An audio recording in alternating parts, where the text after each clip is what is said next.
12장 1절부터 4절까지 말씀 같이 보겠습니다. 다니엘서 제 12장 1절에서 4절 말씀 우리 찾으셨으면 같이 한 목소리로 읽겠습니다. 시작. 그때에 내 민족을 호위하는 큰 군주 미가엘이 일어날 것이요 또 환란이 있으리니 이는 개국 이래로 그때까지 없던 환란일 것이며 그때에 내 백성 중 책에 기록된 모든 자가 구원을 받을 것이라. 땅의 티끌 가운데에서 자는 자 중에서 많은 사람이 깨어나 영생을 받는 자도 있겠고 수치를 당하여서 영원히 부끄러움을 당할 자도 있을 것이며 지혜 있는 자는 궁창의 빛과 같이 빛날 것이요 많은 사람을 옳은 대로 돌아오게 한 자는 별과 같이 영원토록 빛나리라.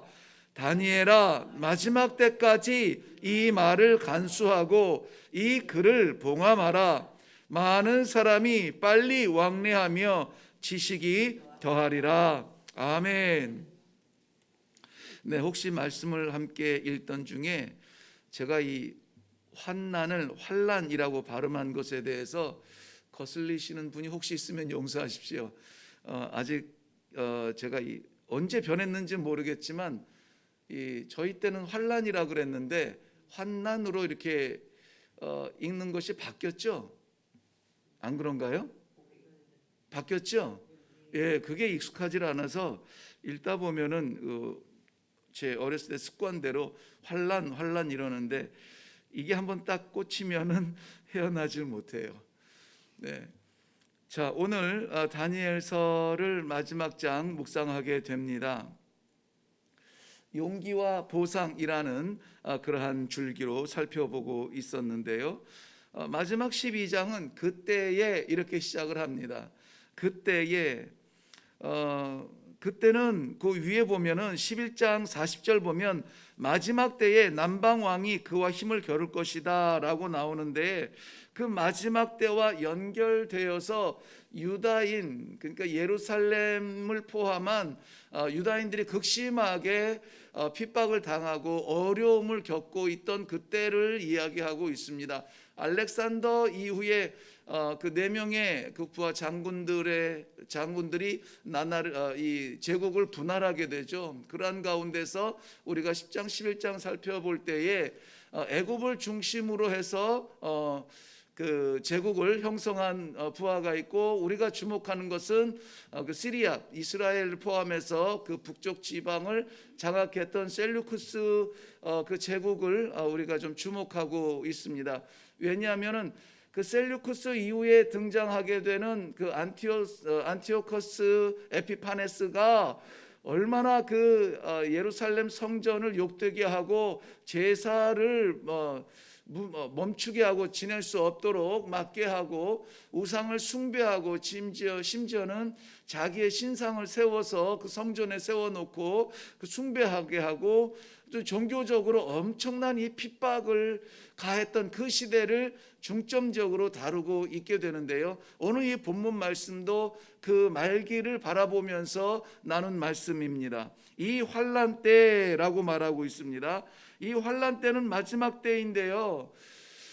환란 때가 없다고 말하지 않습니다. 환란 때는 분명히 있는데 진짜 중요한 것은 무엇이냐면은 환란은 우리에게 멸망의 때가 아니라는 것입니다.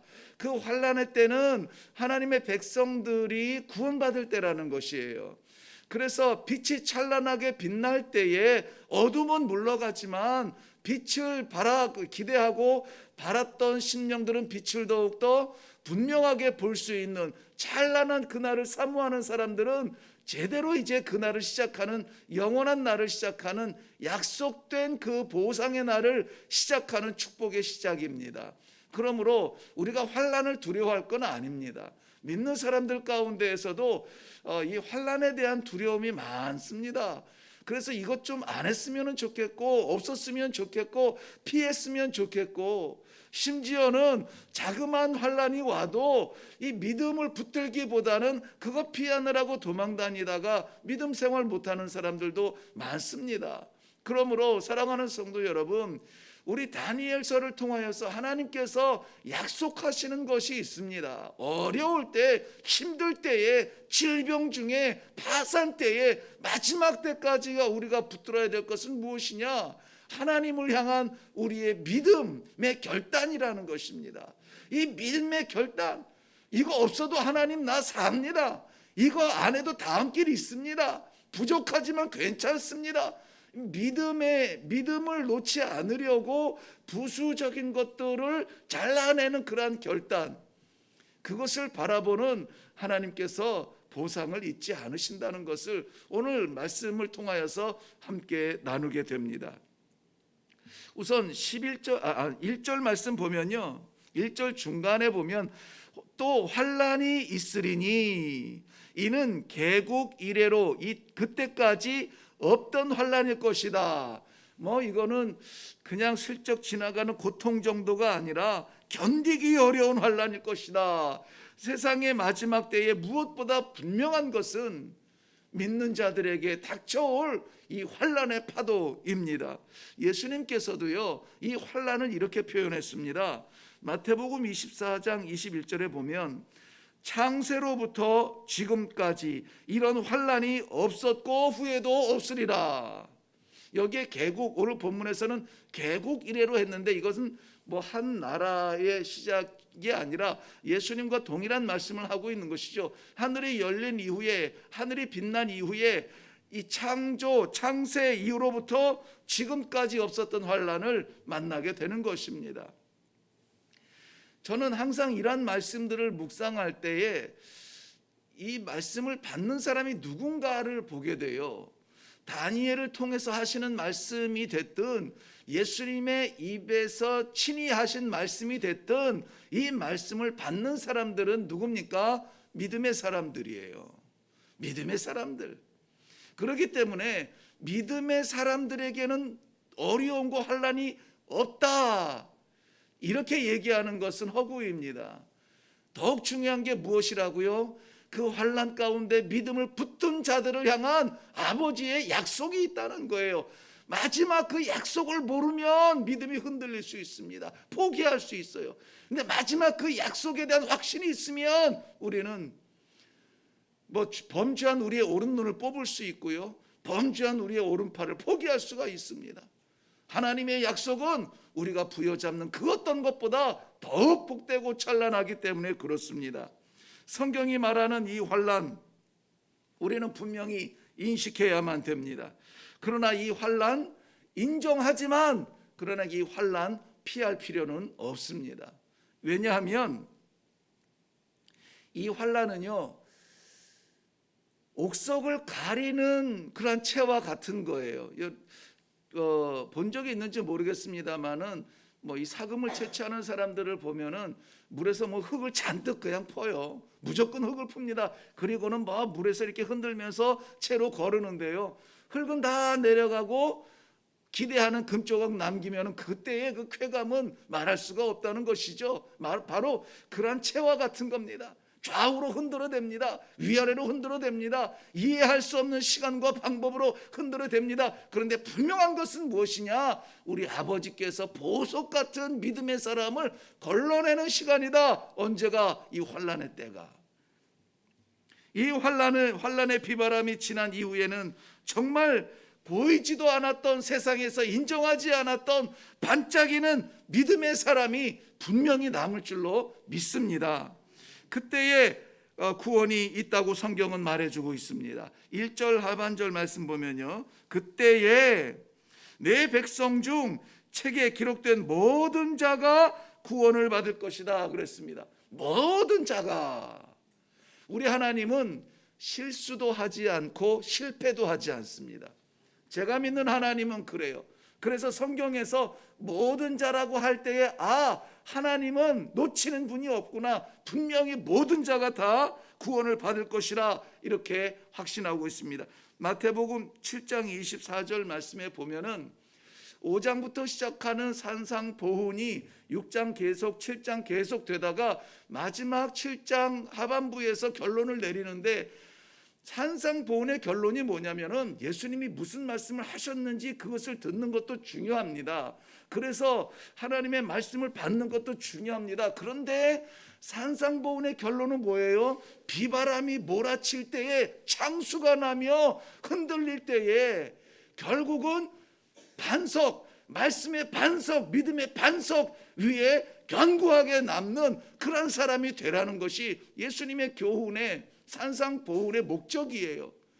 뭐 복 있는 사람은 하나님을 나 볼 것이, 하나님의 나라를 차지할 것이요, 막 이런 많은 것들을 들으면서 그것을 이해하고 해석하고 하는 것보다 그 말씀 약속대로 창수가 날 때, 비바람이 불 때에도 쓰러지지 않고 넘어지지 않고 도망가지 않고 믿음의 반석, 말씀의 반석 위에 끝까지 남겨진 사람이 되라는 우리 주님의 뜻을 기억할 수 있기를 바라요.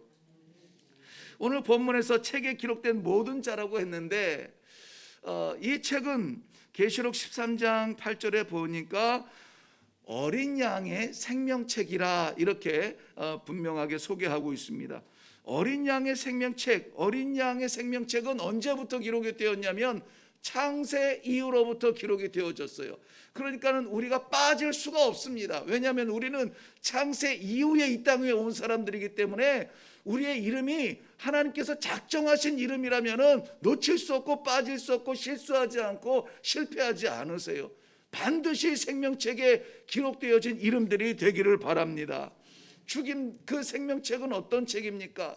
죽임당한 어린 양, 그 어린 양의 생명책, 바로 십자가를 바라보며 그 십자가 구원을 바라보는 믿는 바로 우리 성도들을 말하고 있습니다. 예수 그리스도를 믿으십니까? 우리는 비록 연약하지만, 잘 알지 못하지만 예수 그리스도의 십자가의 그 보혈 인하여서 우리가 하나님 아버지 앞에 설 수 있다라고 하는 이 믿음 가지고 사십니까? 이것을 놓치지 말아야 됩니다. 이건 놓치지 말기 바라요. 질병은요, 지금 뭐 변종이 나타나고 어쩌고 하지만은 이것보다 더 큰 질병이 나올 수가 있어요. 그런 게 물론 우리가 살아가는 이 세상 위에서 일어나는 일들이니까는 무관심할 수는 없습니다. 그런데 뭐라고요? 믿음은 놓치지 말자고요. 환난의 바람으로 인하여서 믿음의 반석에서 떨어지지는 말자고요.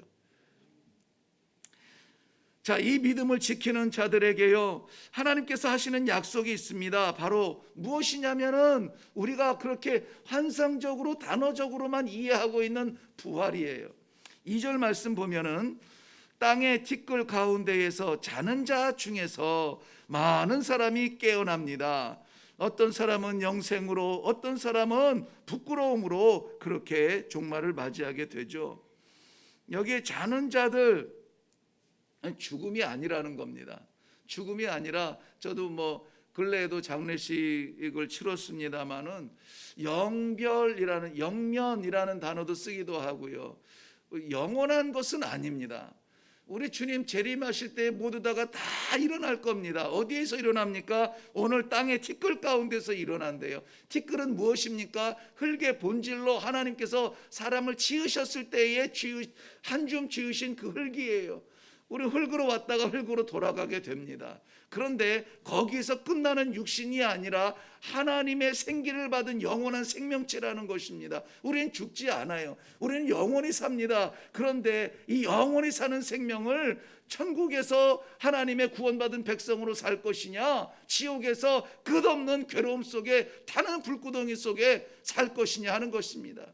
지옥은 마치 죽음의 땅이라고, 죽음의 자리라고 알지만은 죽음도 역시 영원한 생명의 자리예요. 그런데 괴로움, 그 불타는 구덩이, 꺼지지 아니하는 불덩이에서 사는 것이, 그것이 지옥이니 괴롭고 힘들죠. 저는 지옥 가기 싫습니다. 지옥 가고 싶지 않아요. 순간도 경험하고 싶지 않습니다. 찬란하게 빛나는 우리 아버지의 그 영광 앞에 천사들과 함께 더불어서 마음껏 영원토록 찬송하는 천국 가고 싶습니다. 바로 그러한 부활의 경계선에서, 부활한 이후에 우리의 갈 곳이 정해지게 되는데요. 우리 주님께서 오른손으로 붙잡는 우리 성도들, 오른손으로 붙잡으신 믿음의 백성들, 그들은 영원한 기쁨의 자리로 부활하게 될 것이라는 것, 다니엘의 결론, 다니엘서의 결론입니다. 보세요. 3절 하반절 말씀 보면은 그때에 찬란하게 빛날 사람들로 세워주시는 사람들이 있습니다. 많은 사람을 옳은 대로 돌아오게 한 자는 별과 같이 영원토록 빛나리라 그랬습니다. 마지막 날에 믿음의 사람의 구원과 부활과 영생이 있을 것만이 아니라, 사는 것으로 끝나는 것이 아니라 찬란하게 빛나는 면류관에 무엇이 있다? 보상이 있다. 보상이 있다. 이 보상을 위하여서 신앙생활을 한다고 하면은 그거는 욕심일까요? 그런데 사도 바울도 그의 기록에서, 그의 고백에서 분명히 말씀하고 있어요. 예비된 이 생명의 면류관, 이 영광의 면류관, 그것 반드시 주실 하나님을 믿기 때문에 오늘도 나는 이 길을, 죽음을 두려워하지 아니하고 달려가노라, 사도 바울의 고백입니다. 사랑하는 성도 여러분, 다른 길은 없습니다. 그 면류관 예비하신 우리 하나님의 보상을 받는 그 자리에 도달할 수 있는 다른 길은 없습니다. 다니엘서는 이것을 말합니다. 하나님의 말씀을 끝까지 간직하고, 끝까지 간수하고, 끝까지 붙들고, 끝까지 보관하라. 빼앗기지 말아라. 꽉 붙잡고 살아라. 무엇을? 하나님의 말씀을. 하나님 말씀. 그러므로 하나님의 말씀을 사모하는 믿음의 성도들 되어서 예비하신 생명의 면류관 뿐만이 아니라 영광의 면류관까지 받아 누리는 귀하고 복된 성도님들, 그 귀한 하루가 되시기를 주님의 이름으로 축원합니다. 기도하겠습니다. 살아계신 아버지, 은혜를 감사합니다. 색깔로 치자면은 참 깜깜한 어두움의 색입니다.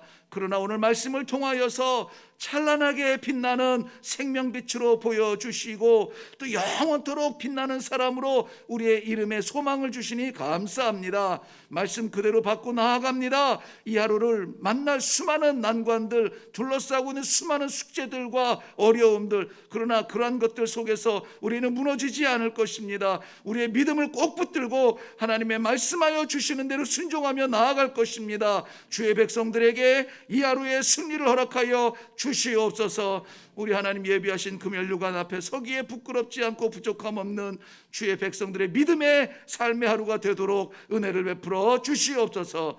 감사드리며 예수님 이름으로 기도하옵나이다. 아멘. 네, 오늘 우리 함께 기도하며 내려갈 때에 많은 개인적인 기도의 제목들이 있겠습니다만은 지혜는 이겁니다. 지금 주신 말씀 가운데 그렇구나, 내가 그걸 잊었구나, 그렇구나, 내가 붙들고 있는 그 약속 하나님이 다시 확인해 주시는구나. 그러한 이 말씀에 의지해서 하는 기도가 참 지혜로운 기도입니다. 하나님이 말씀으로 기도의 문을 여신다면은 오늘 말씀의 제목처럼 영원토록 빛나리라, 이 소망을 가지고 주님 확실히 믿습니다. 우리 하나님께서 그 오른손에 새기신 우리의 이름들이 지워지지 아니하는 것처럼 오늘 우리의 마음속에 새겨진 아버지의 말씀 지우지 않고 믿고 나아가서 승리할 수 있도록 하나님 함께해 주세요. 도와주세요. 성령께서 능력을 주세요. 가는 길을 동행해 주세요. 우리 이 시간의 말씀을 생각하시면서 무엇이라도 하나님께서 주시는 약속이 있거든 그거 붙들고 그대로 살아가게 해달라고 이 하루를 하나님 앞에 올려드리며 기도하겠습니다. 우리 다 같이 기도하고 내려가겠습니다.